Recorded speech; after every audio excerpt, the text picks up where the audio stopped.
very interesting. Why is it called the Penang Free School?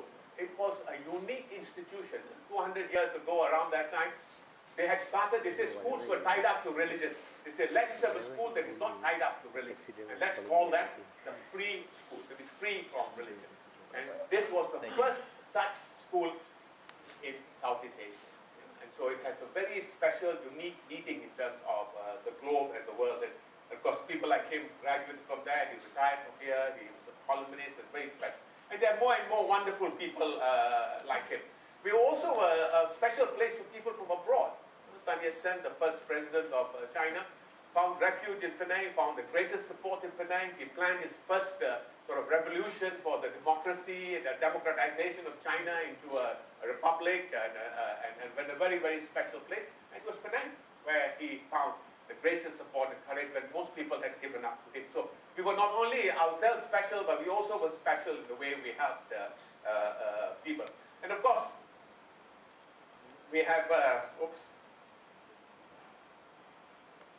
not only that, of course, we have many more special names. Huh? If you are interested in music, you have P. Ramlee and Jimmy Boyle, many of the names which the younger generation are forgetting. They were great musicians, singers, talented people. Of course, we have sports persons now, you know, like young people here who are interested in sports, somebody like Nicol David. So we have personalities and personality. And one of the very special persons, there's a street in Penang called Wu Lente, Dr. Wu Lente. He was a medical doctor and a unique medical doctor. He went to China and he fought against the plague, which was a tremendous epidemic that killed millions of people. And he was a great hero there. And he came from Penang and special, and we have a road named after him.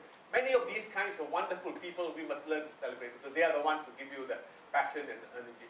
Now we also have the world headquarters of all the winners of the Alternative Nobel Prize. And that's based at the University Science Malaysia.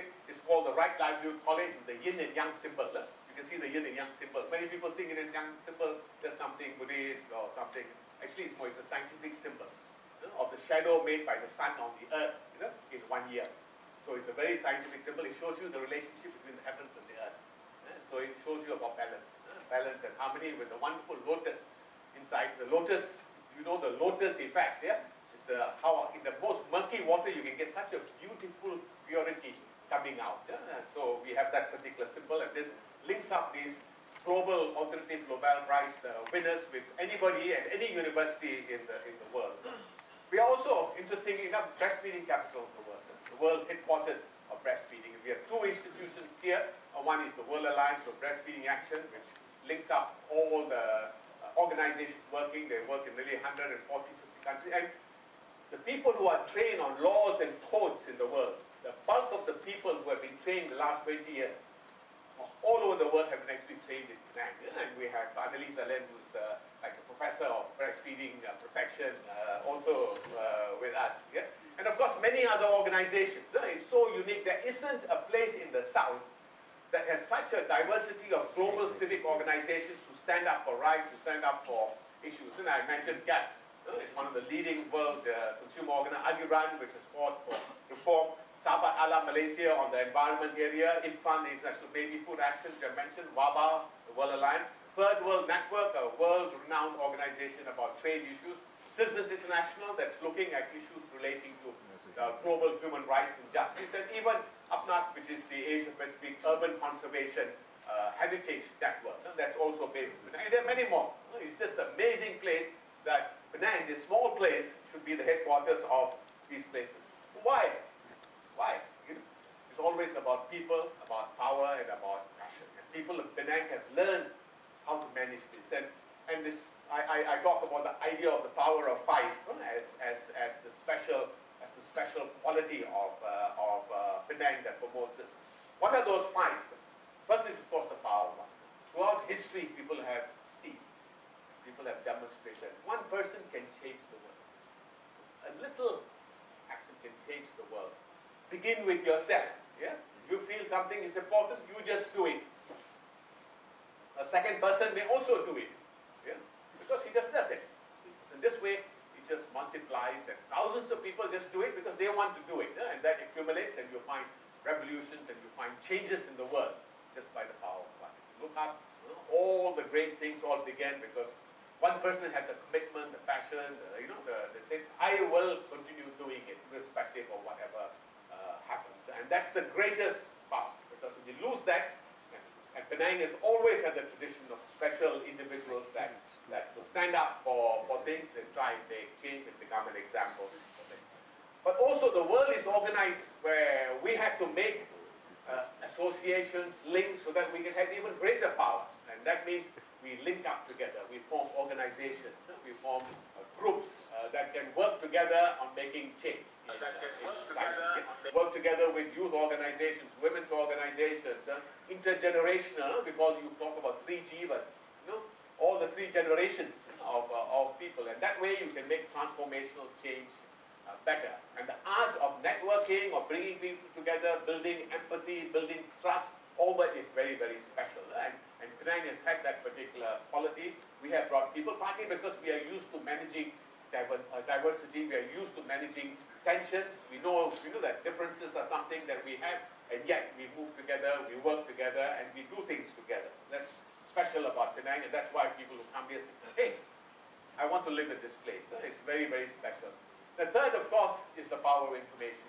Everywhere, if you are a knowledge center, then you can make change. Whatever you want, you have to know exactly what is the situation, what are the facts, who are the people who are working it. And now, we were always very, very special in this way. We had the earliest newspapers, maybe some of you will not remember, things like the Penang Gazette and the Straits Echo. It was a very, very powerful journalistic tradition in Penang.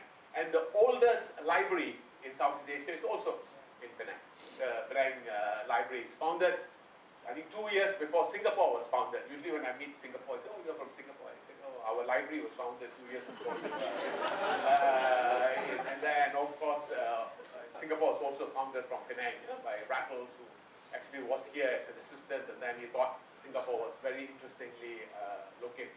We are quite happy that actually a lot of things moved to Singapore and kept us peaceful and quiet, and a nice place to live in, because that is also very, very special. And now, of course, with internet, you have all the power of information that you want anytime, from any place. And the third, of course, is the power of what I call the halo.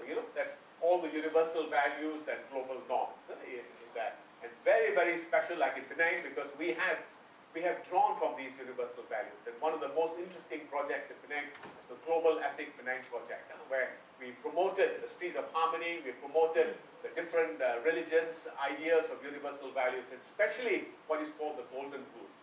The Golden Rule. The Golden Rule says, treat other people like you would like to be treated.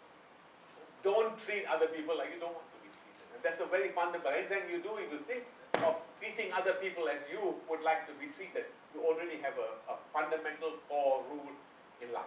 That's a kind of universal value. If you go to this website, globalethicpenang.net, you can find some more details about that. And Penang represents that. If you look at the UNESCO World Heritage Site, they talk about the fact that we have these outstanding universal values as part of our living and as part of our culture. And the last is, of course, the power of success. We must remember our heroes, we must remember our great things that we have done. Don't forget to remember. Don't forget to remember. Because there's nothing like inspiring when you see people doing it. People who come and say, cannot be done, you say, get lost. People have already done it. Or people are already doing it. So everywhere where there are successes, we must celebrate them, talk about them, use them as our models for inspiring more people. And we have so many successful stories. They talk about Kuala Lumpur, tallest building and so on. 1 generation ago, we had the tallest building in Asia. 1 generation ago, we had the longest bridge in Asia. I mean, we have done all the big things in Penang. Yeah? No problem at all. We are very special. But we have forgotten. We have the world's greatest inventor, Leonardo da Vinci. He made one of the best geodesic domes next to Comtown. Hidden, but again, very, very special and very unique. And if the world knew about it, they'll make that one of the places to come and visit. Yeah? So we have that kind of things to remember. There are many, many stories in there. So